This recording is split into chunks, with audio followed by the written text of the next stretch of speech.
sometimes when people say, I don't know a way out, I don't know what to do about this situation, I'm so overwhelmed, like I'm losing sleep, I'm losing my appetite, or I'm leaning into unhealthy foods, I'm emotionally eating one or the other. I'm eating too much and too bad, or I'm not eating at all. I'm not sleeping, I'm not exercising. It's like I'm having ruminating thoughts about this situation or this circumstance in my life. Oftentimes, when I ask them and get them in a private conversation, I'm like, is it that you really don't know what to do? Or is it that you are avoiding making a decision? There is a difference here, guys. Optimal health is not a privilege, it's a right. However, unfortunately, the overwhelming majority of health challenges today can be attributed to lifestyle. This includes our physical activity, the quality of our relationships, stress, purpose and fulfillment, and of course, our diet. But what if there was an alternative? What if we could prevent and combat these health challenges with lifestyle changes before pills and procedures? You are listening to the Plant Protocol Podcast with yours truly, plant-based health and business coach, and now the forever voice in your head, Lisa A. Smith. It's time to come get this health.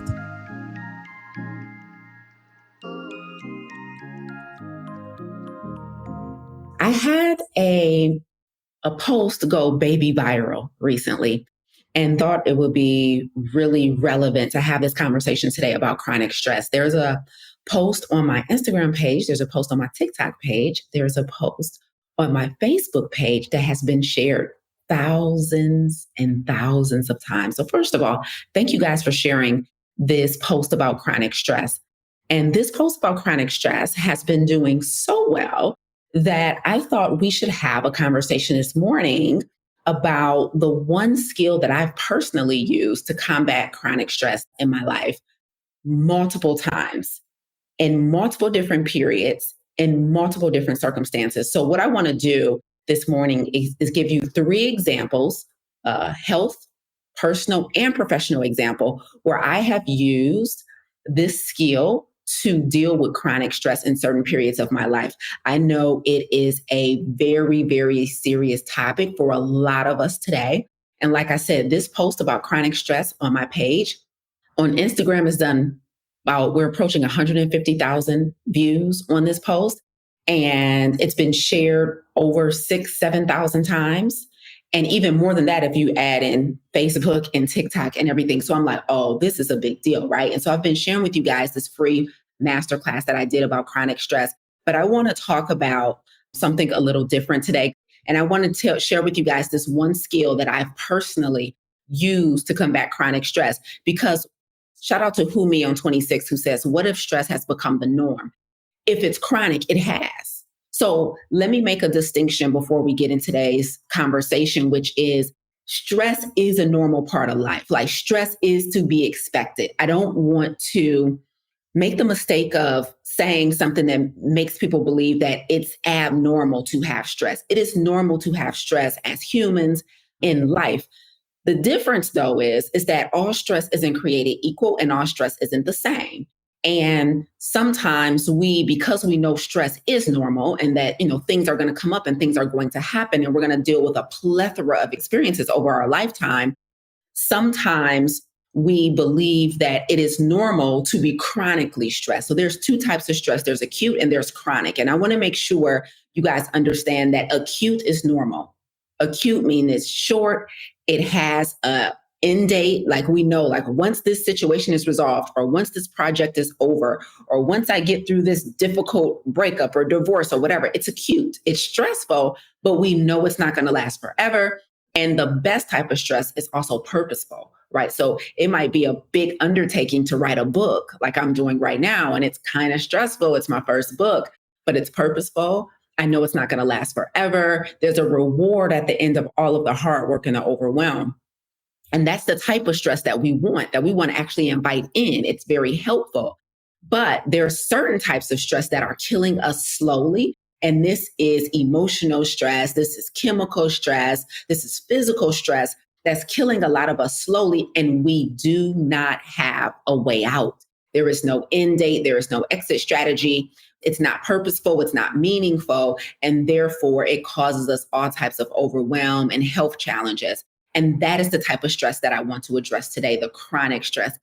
I got tea with me today, y'all. I got my herbal tea that I'm going to be sipping. And I'm going to try to breeze through this really quickly because I don't want to hold y'all long. But I was like, Lisa, we got to talk about stress today because this post has been going crazy on my page. So let's get into the one skill that has personally helped me to combat stress in 3 different areas. It is very, very simple. The one skill that has helped me in my health and personal relationships and in my business to combat chronic stress over and over and over again is the skill of decision making.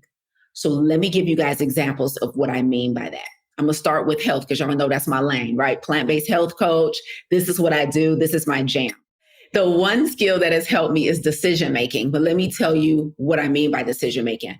What I have found as a coach, I've been a coach for, we're approaching a decade in a few months.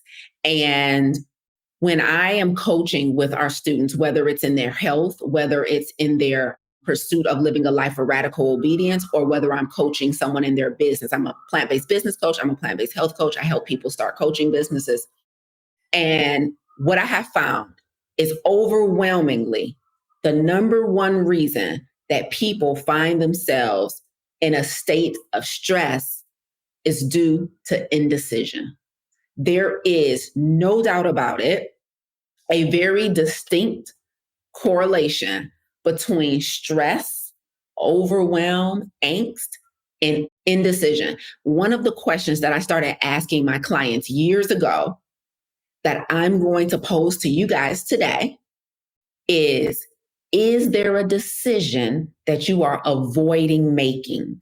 Sometimes when people say, I don't know a way out, I don't know what to do about this situation, I'm so overwhelmed, I'm losing sleep, I'm losing my appetite, or I'm leaning into unhealthy foods. I'm emotionally eating, one or the other. I'm eating too much and too bad, or I'm not eating at all.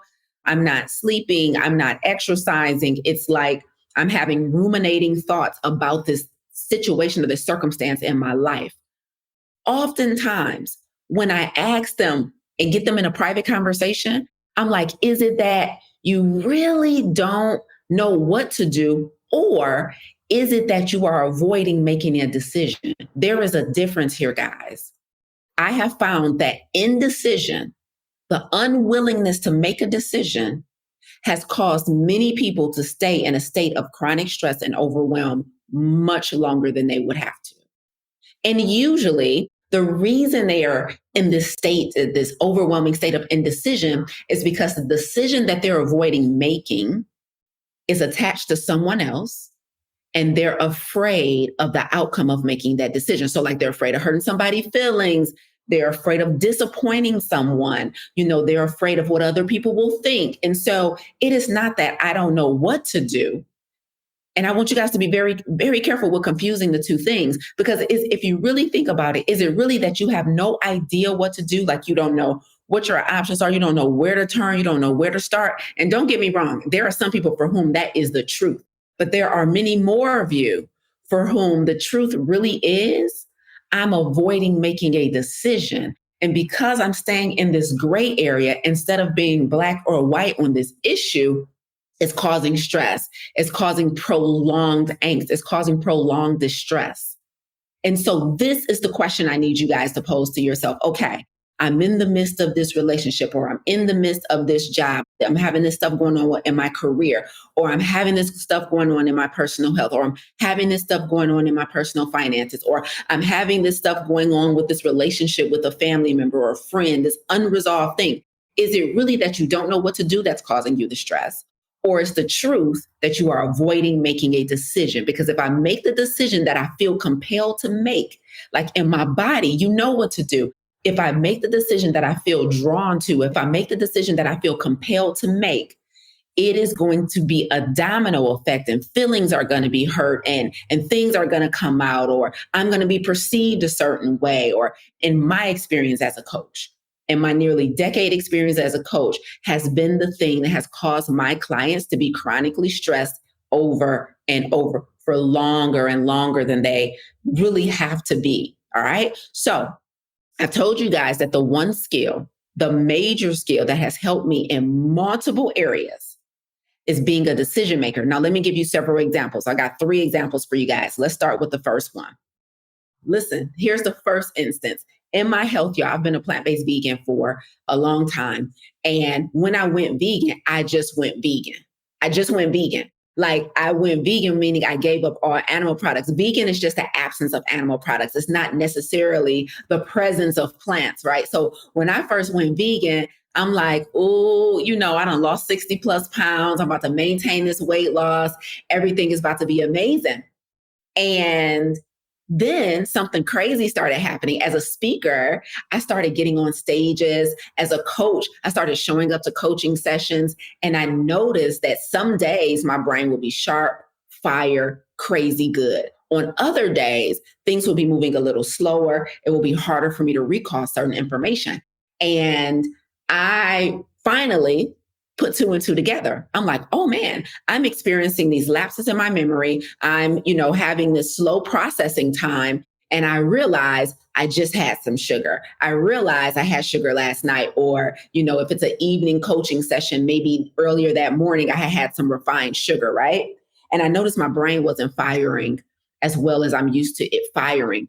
So guess what I had to do? Now, this became a little stressful for me because I had got to a point where as a speaker and as a teacher and as a coach, my brain is everything. Like my brain is my bread and butter, first of all, but also my brain is my assignment. Like God wants me to extend the healthy life expectancy for people of color. And so I can't do that if I'm not sharp. I have to create, right? I have to think, I have to problem solve, right? I have to become a public figure. I got to be on, right? I got to shake hands and kiss babies. I got to remember names. I got to remember science. I got to put together curriculums. I got to create fire content. I got to show up on this podcast and blow y'all minds. And so at any given moment, if my brain is not firing, that scares the HE double hockey sticks out of me, right?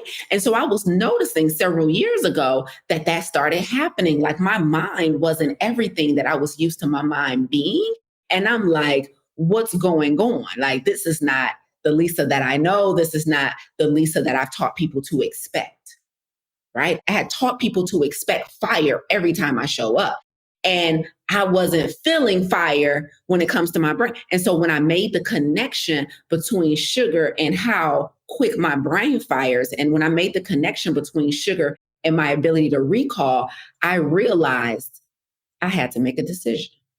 I realized like I could either continue the way I was going because I had to have a little sugar and everything in moderation, and I can't live without it. And so I could continue on this path where I know I'm not giving my best. I know I'm not showing up with a spirit of excellence, but I got this substance that has a hold on me that I can't see myself living without. And so in that moment, in order to combat the stress of my profession being compromised, I had to make a decision. The only way out was to make a decision. It wasn't to stay in the middle and say crazy stuff like, well, I'm going to just treat myself to this every now and then. I'm just going to allow myself to have a little bit. I'm just going to try and create these parameters so that I can still have the junk and the mess and the foolishness that I want to eat, and then possibly still serve my clients. No, the way that I can remove this entire problem off of my plate, the way I can remove this entire obstacle out of my life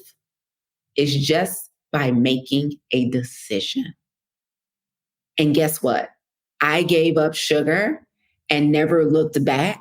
My brain fires. I understand now what compromises my mind. And now I don't have to stress about whether or not it's a holiday or somebody's birthday or a gathering that I go to, and I want to have some sugar, but I know on Monday morning I got to speak and teach. And I'm like, I want to be good for my audience, but I want to have this cake today on Sunday night, but I want to be good for my audience on Monday morning. No. If you don't want to have that stress, if you want to buy back that mental real estate of things you think about all the time, make a decision. I promise you, that is the best skill I've ever developed in order to buy back my mental real estate and free myself from the things that were chronically overwhelming my thoughts. Make a decision. So that is one example in my health. Let me give you guys 2 more examples on how I had to make a decision in order to free myself from a stressful situation. Okay. Let's talk relationally and personally right quick. Okay. Y'all know relationships be relationshiping, right? While back, right? I was in a relationship and, in the relationship, we decided to end the relationship. But we ended the relationship quite amicably, like friends. You know what I'm saying? Like I don't be beefing with people. I don't got that type of energy. So we ended the relationship very friendly, so much so that we stayed friends. However, that can be really challenging when you love someone, right? So we go from being partners to being friends, but the feelings haven't really changed, but the title has. And so I remember trying to be friends with this person, and I'm still in my mind trying to reconcile everything that happened in the relationship because it was an amicable split, but it was still like disturbing. And so I'm in my mind trying to reconcile it at the same time, still trying to maintain and pivot to a friendship with this person. And the only reason the relationship didn't work out is because we didn't want the same things. It was very basic. It was I wanted to live one place and they wanted to live somewhere else. That was the whole reason for the split, right? And so it wasn't like earth shattering, you know what I mean? But it was just like, yo, I'm about to make this move and I'm not staying here. And so you coming or not? And they like, no, I don't think I can. I'm like, okay, well, we're not going to do the long distance thing. So it was just, we had to go our separate ways, but we still stayed friends because, again, it wasn't an earth shattering breakup. So trying to pivot to friendship. And then I remember this person said something about like, well, now I'm thinking about moving. After we done broke the whole relationship up and everything, he like, oh, now I'm thinking about maybe I need to just get out of here or whatever. And I was upset about it. And I remember, I'm like, oh, this is next level. I felt disrespected by the comment.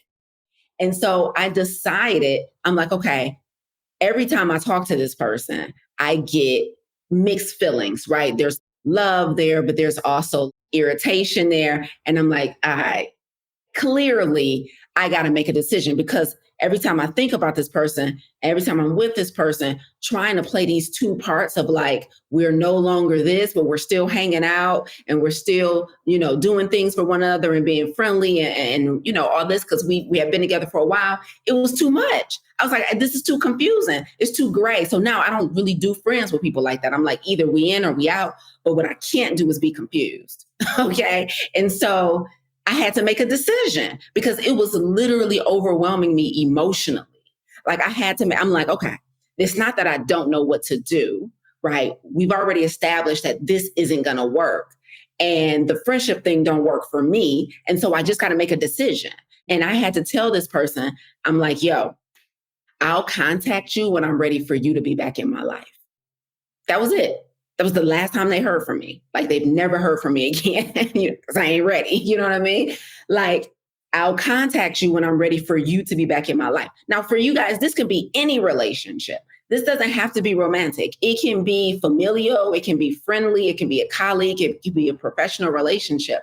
But if there's a relationship that's causing you stress or causing you overwhelm or just taking up too much mental real estate and you just want to buy back that space, I'm telling you right now, the one skill that you have to develop quickly and not just develop, but activate is decision making, right? It's like I can hold on to this relationship because there's some good things about it, but also I don't like the way it's making me feel. And you get to choose how you want to feel every single day. And I didn't want, like, I like to feel good when I talk to people. I don't like to be confused. I don't like to be in gray areas. Like, it's just too much for me because I'm too busy trying to work on this. So my business for me requires so much mentally and emotionally, like running my coaching company, that I need everything in my life, everything else in my life to be clean cut. Like I need not have to think about anything else. So at any given moment, if any other area in my life turns gray, it's not black or white, I'm like, oh, we got to fix this. We got to fix it because my assignment is too large professionally for me to have things going on in other areas that are not clear to me. And so for me, I had to make a decision. And I told them, yo, I'll contact you when I'm ready for you to be back in my life. It's what it was, right? I love Workplace Vibes on Instagram says, when we pay attention to what our bodies are saying, it helps to move us to decide 100%. I had a coach a couple years ago that I really love, by the way, Workplace Vibes. And she said, she taught me the language full body yes. So we were talking about decision making in one of our sessions, and she was just telling us how she makes decisions. And she's like, if it's not a full body yes, then I don't move forward. And I'm like, full body yes? That sounds super fancy. Y'all like manifesting and stuff. Like, what's a full body yes? Like, that would sound like a regular yes. You know what I mean? But her and there were some other like spiritual people in the group, and they were just teaching me like how to feel decisions and feel things in your body, right? So if it's not a full body yes, or, is it a full body no? Like, what's coming up for you? Not just like mentally and intellectually, but like what's coming up for you physically and metaphysically and emotionally, right? All of that is answering and making the decision for you. Come on, Poor Connection on Instagram, pull it together. So that part, make a decision. So let's get into example number 3. Rochelle said, I'll contact you when I'm ready for you to be part of my life. Classic. I'll have to remember and use this. Absolutely. I'll contact you when I'm ready for you to be back in my life, because right now it's just emotionally is distressing for me. So let me like break up, get over it, move on. And then we can revisit the idea of X, Y, and Z. But there's not like, we can't just go from one thing to the next that quickly. Like, I need time to transition mentally and emotionally, right? And so you got to make a decision. That was firm decision making that helped me to successfully exit that circumstance. Let's talk about another one in another area that might resonate with you, some of you guys, which is work and professional decision making. So let me tell you about a time where things had got kind of stressful in my business. So you guys know I run a coaching company, plant-based coaching company. We do plant-based health coaching, plant-based business coach. I'm a business coach. I help people start their own coaching businesses and service-based businesses. And there were several years ago, I think at the top of the pandemic, so maybe about 4 years ago or so, where financially in our business, I wanted us to go to another level, right? So I had just hired this coach. Matter of fact, it's the same coach that taught me this full body yes language, right? And now, a word from our sponsor. Oh, wait, that's me. I'm the sponsor. This episode is being brought to you by the Plant Protocol's 30-day salt, oil, and sugar-free vegan challenge. Weight loss, stabilized blood pressure, blood sugar, and cholesterol, mental clarity, increased exercise, healthy relationship with food, sugar and fast food addictions eradicated. Those are just some of the results our challengers got during our last challenge, and it's going to be even better next time. If you want to experience the power of plants, if you want to learn more about what it's like to live a whole food, plant-based lifestyle, and you need to do that in community with experienced coaches, with live interactive classes, say less. This challenge is for you. It only takes a minute to click the link in the show notes to get registered. Go tell 3 of your friends to tell 3 of their friends that it's time to come get this health. Get this transformation, get registered. We're kicking off Prep Month on December 1st. The challenge officially begins January 1st. And from now until then, we'll be dripping masterclasses and content and recipes to you to get your mind and your body ready for a phenomenal transformation. It's time to come get this health. Now back to the show. So I had a full body yes to her offer. And I hired her as my coach. And I remember we were dissecting my business, and I was kind of going through her curriculum, and she charged me with the task of raising our prices. So financially, we needed to get to a certain place in business. And her solution to that was like, based on what you're selling, based on the receipts that you have, based on how long you've been doing it, and based on the fact that you're really selling a product that does exactly what it says it's going to do. Like I was selling our plant-based coaching program, and I'm like, yo, everybody that comes, they lose weight, they start getting off medications, like it goes crazy. She's like, Lisa, your prices are just too low. Okay. Now, the stress was not that we wanted our business to go to another level. The stress for me in this instance was that my coach was telling me to do something that I was scared to do. I was scared to raise our prices at that time. So my coach was giving me instruction, and I needed to be coachable. but I was afraid to make the decision that she was asking me to make. She's like, based on your goals, and most importantly, based on the value of what you're selling. So we don't raise prices in business just for the sake of raising prices. That's not the best, most ethical way to do it. You raise prices based on understanding the value of what you're selling. So it's like the value of what I'm selling can actually demand a higher price point, right? It's not just about, oh, I think I deserve more. People don't know my worth. No. Okay, that's not it. First of all, your worth is infinite and cannot be quantified. And secondly, your prices have to be based on what the market will bear and the value that you're giving, and the perceived value from your prospect. Right. It don't matter if you know your stuff is valuable. Do they know your stuff is valuable? Anyway, we'll talk business later. Okay. Moving on, Lisa. Stay focused. Okay. So the stress here came from she wants me to raise my prices, and I'm afraid that people won't pay the new price point. So it became kind of stressful. I'm afraid that people won't pay the new price point. And I had to ruminate over this for a while, so much so that I was in the middle of finishing up a cohort of that program, Farm to Table.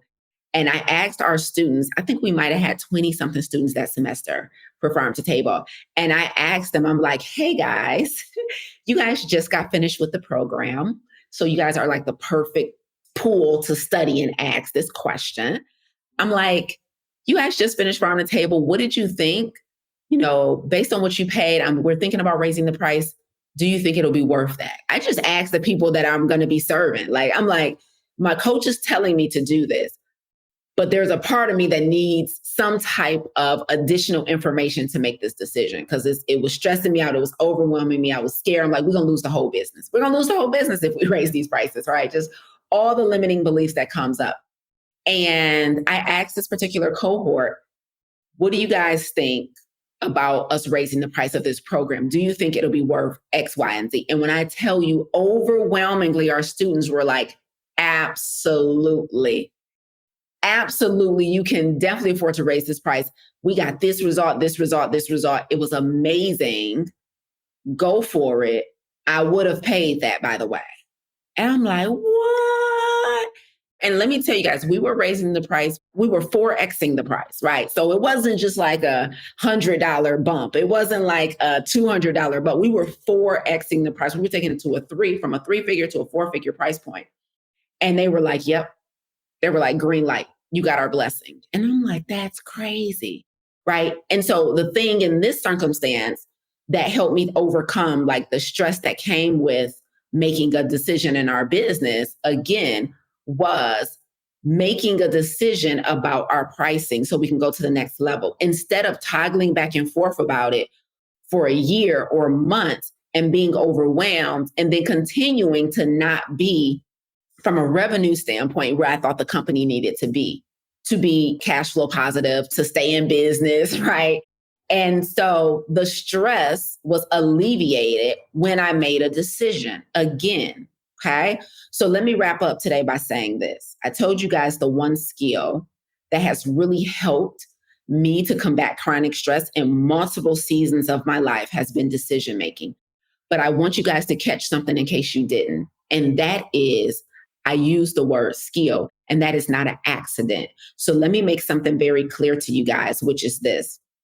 I said skill because decision making, anybody can do it, but not everybody does it well. So what that means is there is good decision making and not so good decision making. And so the thing I want to leave you guys with today is if you're going to use the skill of decision making in order to combat chronic stress in your life, meaning you're going to get out of the gray areas and you're going to start pulling the trigger on decisions. You're going to make firm decisions to buy back your mental real estate.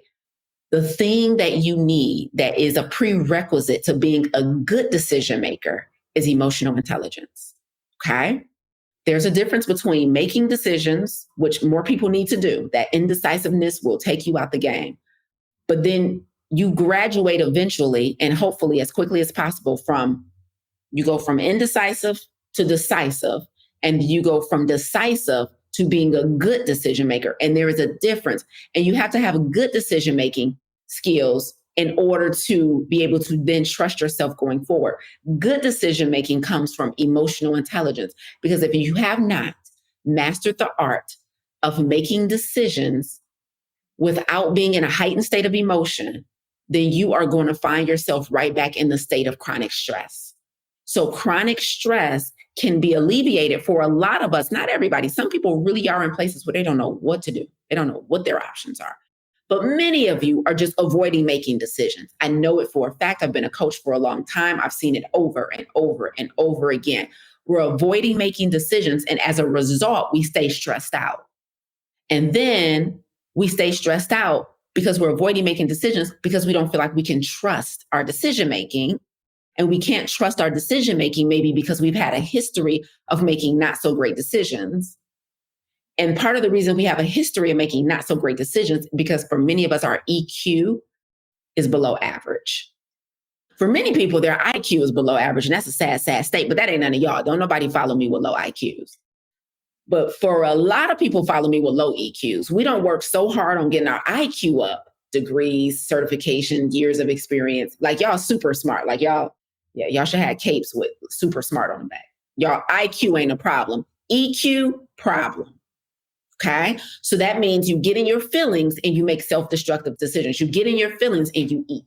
You get in your feelings and you abandon your exercise regimen. You get in your feelings and you start talking reckless to people. You get in your feelings and you start self-deprecating. You get in your feelings and you don't make the best decisions. You can let your foot off the gas a little bit on your IQ. You good. Like what you've learned so far is probably you good. Stop trying to learn so many new things to develop your IQ, and your EQ is still below average. And so if you want to become a good decision maker, not just a decision maker, but a good decision maker, meaning someone who can trust themselves to make decisions when they get into states of stress, you have to work on your emotional intelligence. And this is the art of feeling your feelings without being self-destructive. That is going to help solve a lot of our challenges. Notice I said our, collectively. I'm with y'all in this thing. Okay. So I didn't use the word skill just happenstance or lackadaisically here. Like I want you guys to understand, I called it a skill because for many of us, the skill of decision making needs to be developed. For many of us, we have not mastered the art of good decision making. Some of us are even on the lowest level, which is we ain't even mastered the art of making decisions. And so I want you guys to understand that the chronic stress that you're experiencing, the question, if you weren't here in the beginning, we're going to end the same way we started today. The question that I need you to ask yourself, if you are currently experiencing chronic stress, is this: is there a decision that I'm avoiding making? Now, I can almost guarantee you, if the answer is yes to that question, yes, Coach Lisa, there is a decision that I'm avoiding making. I can almost guarantee you, if I say, why are you avoiding making that decision? Your answer is going to have something to do with feelings. I can almost guarantee you. I'm avoiding having this tough conversation with my partner or with my boss or whatever because I'm afraid, fear, emotion, because I'm worried, emotion, because people are going to think a certain way about me, insecurity, emotion. Everything is coming back to our inability to process or deal with or anticipate emotions in a healthy way. And so we stay in states of undesirable circumstances because our decision-making skill, like our decision-making muscle, is weak. And so we got to start making decisions. We got to start making them quicker, and we got to get better at making them. And we do that by driving up our EQ. Okay. So I hope this episode was super helpful for you guys today. Love you guys. You guys are great. You guys are amazing. Thank you for joining me today. You tuned in today because, like me, you refuse to let your good become the enemy of your great. You're not settling for good health when optimal is well within reach. If you're ready to go from good to great, visit LisaAngelSmith.com to learn more about our plant-based health coaching program, Farm to Table, and our plant-based business accelerator and coaching certification. But before you go, if you enjoyed what you heard today, please consider rating and reviewing this podcast. Until next time, remember, radical obedience is still undefeated. Stay obedient.